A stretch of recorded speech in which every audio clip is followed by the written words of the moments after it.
Bora! Vamos finalmente brincar de literatura, tá? Vamos tentar fazer o que o Olavo sempre falou pra gente fazer, pessoal.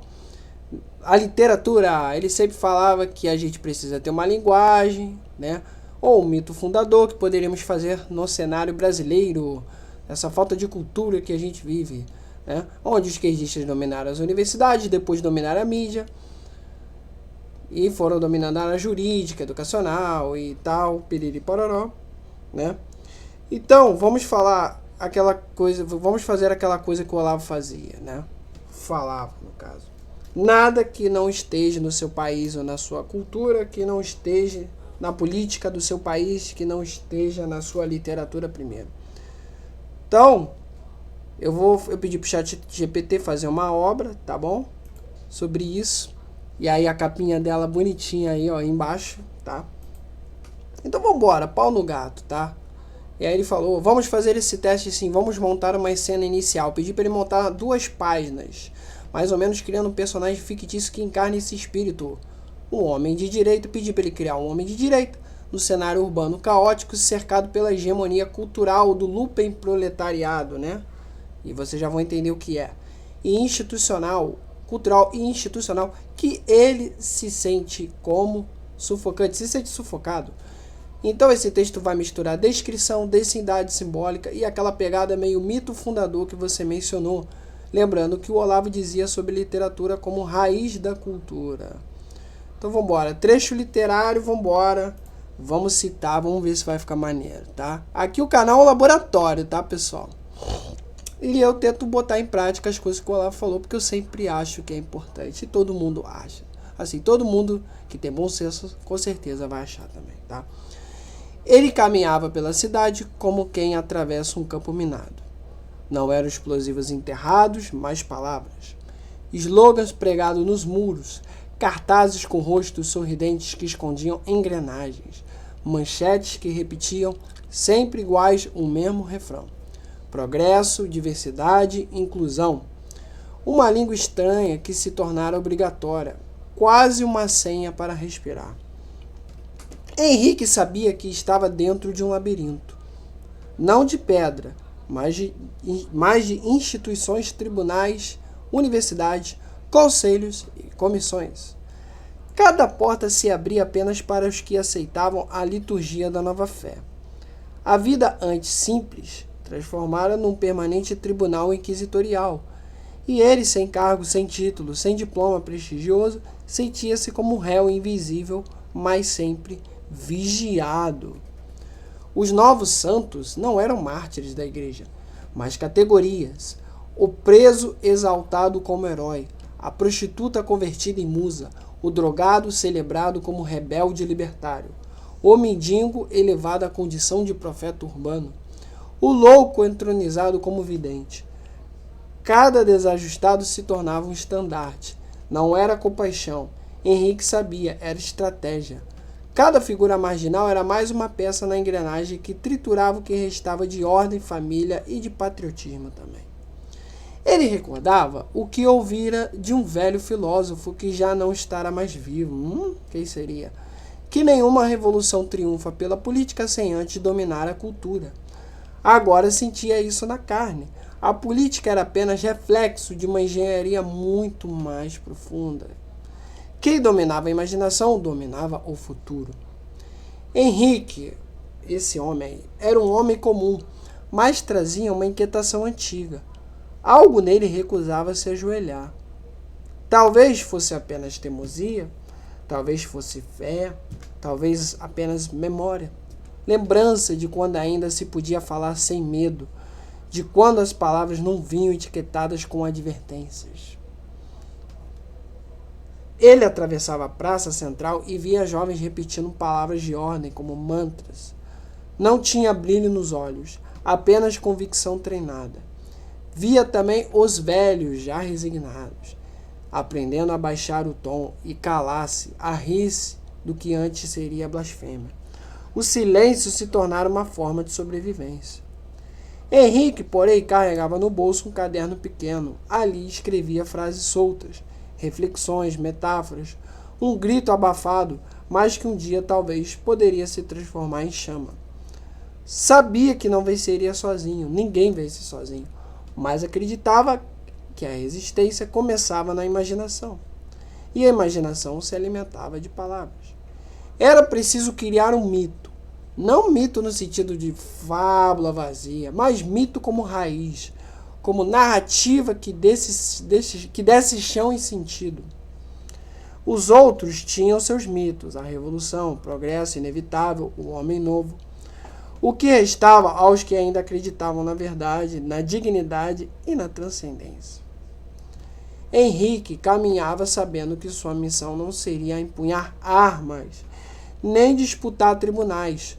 Sua missão seria mais sutil e mais funda, escrever a história de uma resistência. Fazer com que, mesmo sufocada pela fumaça das ideologias revolucionárias, a chama da verdade não se apagasse. E assim, naquela noite, sentado diante da mesa de madeira gasta, ele abriu seu caderno e escreveu a primeira frase do que talvez fosse o mito fundador de sua geração. Enquanto houver uma só alma que se recuse a ajoelhar diante do falso, haverá ainda uma esperança para nosso país, para nossa pátria. Tá? Beleza, ele perguntou se eu quero que eu desenvolva. É óbvio que eu quero desenvolver, mas eu vou falar aqui algumas coisas para incrementar, tá? Essa obra fictícia, para que quem sabe um dia alguém não se inspire nisso, tá? Isso é um tubo de ensaio, pessoal. Esse canal é um laboratório, tá? E é uma resenha também, tá? Então, beleza. Vamos nessa brincadeira. Então, o Henrique, ele vê no telejornal, no seu celular, né? Que o último que tentou fazer uma revolução sem essa cultura literária, sem essa intelectualidade toda, de maneira afobada ao que esse velho sábio que já falecido tinha tentado falar, tinha sido preso e severamente castigado na prisão. Outros já teriam morrido, outros já teriam sumido. Então vamos narrar isso, tá? E vamos também ele com a sua crise de identidade, porque afinal de contas ele também se deixou influenciar e afetar por essa atmosfera de mentira, de manipulação, entendeu? Ele também se deixou levar pelo desejo precoce de combater, ele também sofreu represárias, e isso através de um tempo sem redes sociais e em prisão domiciliar também, né? Pela Suprema Corte dos lupeproletariados, eles se dizem Suprema Corte dos Desajustados, né? Então ele teve um tempo para perceber o que o velho disse estava certo e que ele precisava ter paciência para isso. E quando ele estava andando na rua no dia seguinte, ele encontrou um velho desses mendigos esquisitos, metido a profeta, bem louco, falando de coisas esquisitas, de OVNIs, falando de psicodelismo, e falando como se fosse um Raul Seixas, sabe? E falando de como as drogas podem libertar a consciência e essas besteiras. E aí ele tem um pequeno embate e ele consegue se sair vitorioso. Aí você pode botar até as falas nessa pegada, seria até maneiro. Caraca, hein? Caraca, vai ficar show, hein, cara. Lembrando que isso aqui não é uma obra escrita, ninguém está escrevendo nada. Só estamos simulando uma literatura para que entre no imaginário do povo. Beleza, cara? Espero que vocês gostem, espero que vocês desfrutem disso aqui, o que eu tô falando, tá bom? Vamos que vamos. Vamos ver. Vambora, vamos dar continuidade nessa narrativa. Aí ele botou até aqui, né, a obra que eu botei, que eu vou botar no título do canal, Entre Muros e Slogans, trazendo o que você pediu, a lembrança do velho sábio, o aprendizado com a repressão, o peso da mentira que ele também absorveu e o embate simbólico com esse tal do profeta mendigo psicodélico. Vai ter narração, reflexões, diálogos, mantendo essa carga literária e crítica. Vambora. Naquela noite, o telejornal repetia o mesmo tom monocórdio de condenação. Mais um havia tentado enfrentar a engrenagem de frente, sem preparo, sem raiz, sem cultura. Apenas indignação crua, grito afobado, vontade de revanche. Resultado, prisão severa, castigo exemplar. Outros antes dele haviam desaparecido sem deixar rastros. O narrador do noticiário falava com uma calma glacial, quase que triunfante. Parece até alguém que a gente conhece, né? Como quem não dá notícia, mas sentencia. A tentativa de subversão contra a ordem democrática foi neutralizada com eficácia hoje. Uma vitória para a democracia. Henrique desligou o celular, sentiu um arrepio. Lembrou-se do velho filósofo já falecido, aquele que dizia: não se vence a guerra sem antes conquistar a imaginação. O político que ignora isso é apenas um cadáver adiantado. Na prisão domiciliar, a que fora condenado pela Suprema Corte dos Desajustados, um tribunal que se erguia como caricatura grotesca de justiça, Henrique havia tido tempo de sobra para mastigar aquelas palavras. Ele também já se deixara levar antes, claro. Também já gritara antes da hora.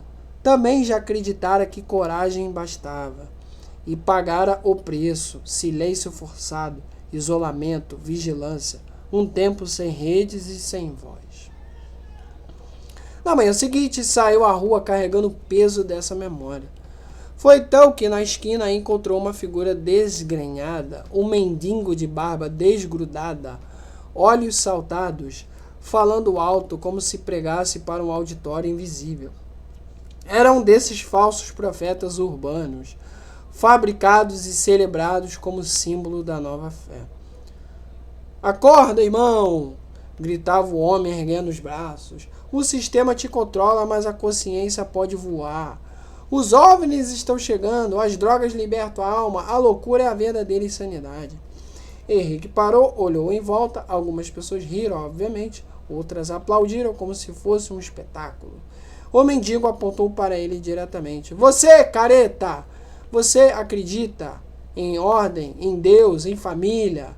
Você é prisioneiro da própria mente. Vem comigo. Prova esse pó, abra a cabeça. Escute Raulzito. A liberdade está na viagem, não na disciplina. Henrique respirou fundo. Por um instante sentiu a tentação de simplesmente seguir em frente. Mas não. Aquele momento não era mais um encontro casual. Agora era simbólico. Ele encarou o homem e respondeu com voz firme. Liberdade não é delírio, nem fuga. Liberdade é disciplina da alma. O que você chama de voo é queda. O que você chama de consciência é algema.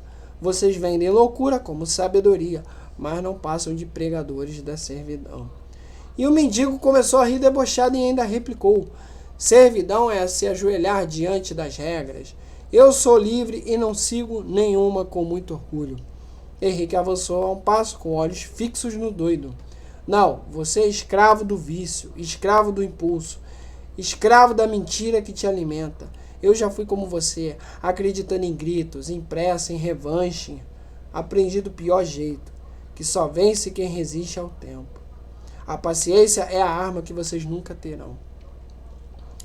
E um silêncio se fez, alguns dos que se riram até calaram. O mendigo ainda balbuciou algo sobre OVNIs e outras coisas sem sentido, mas a chama do embate já havia se apagado. Henrique seguiu adiante. Cada palavra que pronunciara naquele instante não era apenas para o falso profeta, mas para si mesmo também. Era sua própria alma que precisava ouvir e crer de novo. Tá. Acho que tá bom, cara. Acho que tá bom. Vamos agora citar um pouco dessa simbologia do embate da pessoa que agora já tem um pouco de conhecimento de abrir o imaginário da pessoa.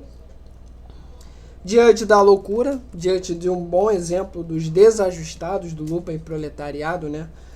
Que vem dessa herança da escola de Frankfurt, né? Dessa revolução dos desajustados, que eu gosto de falar. E vamos tirar mais alguma conclusão disso aí, tá? Para que as pessoas abram os olhos. Vai ser legal. Bora ver. Vambora, vamos costurar essa ideia, tá? Vamos para essa reflexão simbólica desse episódio. Então você ter um embate com o falso profeta não foi apenas um episódio de rua. Henrique percebeu ali com clareza a essência do tempo em que vivia, a inversão dos símbolos. Você tinha aquele homem mendigo, drogado, arauto da confusão. Não surgira do acaso, ele era fruto de uma pedagogia paciente, cultivada por décadas, que ensinara a transformar a desordem em bandeira e excentricidade em virtude. A velha escola de Frankfurt, que o sábio tanto denunciara, havia deixado herdeiros, sim. Não mais filósofos eruditos, mas apenas slogans vivos, encarnados em cada desajustado, elevado à condição de oráculo. Era a revolução dos que antes estavam à margem, dos que não tinham família, nem disciplina, nem fé, nem pátria, nem nada. Agora eles eram a medida de todas as coisas. A cultura celebrava o vício como liberdade, o delírio como iluminação, a miséria como profecia. E naquele instante Henrique compreendeu a verdadeira batalha não era contra o mendigo, nem contra o tribunal dos homens. Era contra as manchetes mentirosas, cara. Era pela imaginação das pessoas comuns, que assistiam, aplaudiam, repetiam e não percebiam que estavam sendo moldadas a venerar seus próprios algozes. Então vamos ver agora o último episódio aqui pra gente fechar. Henrique tendo um embate pseudo-intelectual com um velho de universidade, tá? Que se achava mulher, se achava gênero não binário e que tinha argumentos muito condizentes, dizendo que ele fazia tudo aquilo porque foi muito oprimido durante a infância. E Henrique vai refutando ele ponto a ponto. Vai mostrando que ele confunde alguns conceitos. Aí você vai citando alguns conceitos pelo qual ele confunde. E ele vai desarmando todos os argumentos desse cara. Entendeu? Ele confunde, sei lá, discriminação com preconceito, digamos assim, tá? Nesse diálogo. E ele diz que ele não consegue nem falar do próprio sujeito da frase. Ele pergunta de quem você está falando em determinado momento. E ele fala, como de quem estamos falando? Estamos falando dos proletários, dos lupen-proletários. Ele, não, você não está... Henrique fala, não, você não está falando dele. Você já não sabe mais de quem está falando. A sua frase já foi tirada de contexto. Então ele vai desarmando o cara ponto a ponto. A ponto de calar completamente esse pseudo-intelectual. Vambora. Agora seja que Deus quiser, vai dar uma de Olavo aqui, hein? Vamos ver se vai ficar maneiro. Ai, tô aqui com 17 minutos, tá bom, né? Pra um videozinho. Vambora, então vamos fechar bonito, vai. O clímax intelectual onde Henrique enfrenta não mais um mendigo profeta delirante, mas um intelectual orgânico, digamos assim, do regime cultural, alguém com certos títulos, jargões e argumentos sofisticados à primeira vista, mas que no fundo repousam em confusões conceituais e numa narrativa de vitimização pessoal. Vou estruturar como um diálogo literário com firmeza e ironia, mostrando Henrique desarmando ponto a ponto. Vamos embora. Então agora a gente já está numa sala de auditório cheia, e o velho professor, cabelos tingidos de um tom roxo desbotado, subiu ao púlpito com gestos calculados. Identificava-se como não binário. Dizia-se vítima de opressões múltiplas, de classe, de gênero e de identidade. Falava com um tom de autoridade que misturava dor e superioridade. Vocês não entendem, dizia ele, ajustando os óculos. O que eu faço é fruto de uma vida inteira de opressão.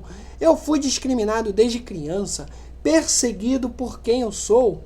A academia é minha trincheira contra este mundo hostil e cruel. O público aplaudiu emocionado, mas Henrique, no fundo da sala, ergueu a voz. Professor, com todo respeito, permita-me uma pergunta. O senhor disse que foi discriminado, mas não seria mais correto dizer que sofreu preconceito? O professor franziu o senho. E qual é a diferença? Ele disse, discriminação é distinguir, separar, julgar critérios. O próprio ato de escolher um aluno por mérito ou selecionar um dado em pesquisa é discriminar. Preconceito, sim, é o juízo injusto sem fundamento. Quando o senhor usa os dois como se fosse a mesma coisa, já começa se confundindo a base de sua frase. Alguns murmúrios na plateia e o professor pigarreou. Mas o ponto é que o sistema me oprimiu. Eu me reconstruí como identidade não binária porque não suportava o peso das imposições de gênero. E Henrique replicou, então o senhor não estava descrevendo uma essência, mas uma fuga. Não afirmar o que é Apenas nego que recusou-se a ser. Repare que, ao falar de si mesmo, não consegue sequer manter o sujeito da frase. Reconstruí-me porque não suportava o peso. Mas quem é esse sujeito? O senhor ou a sombra que o oprimiu? O professor ficou até meio desconcertado. Mas estamos falando dos oprimidos, dos proletários, dos desajustados. Henrique interrompeu. Não, professor. Veja como o senhor já perdeu o fio. Pergunto de quem fala e o senhor já não sabe mais. Primeiro era da sua infância, depois de si mesmo. Agora já são os proletários.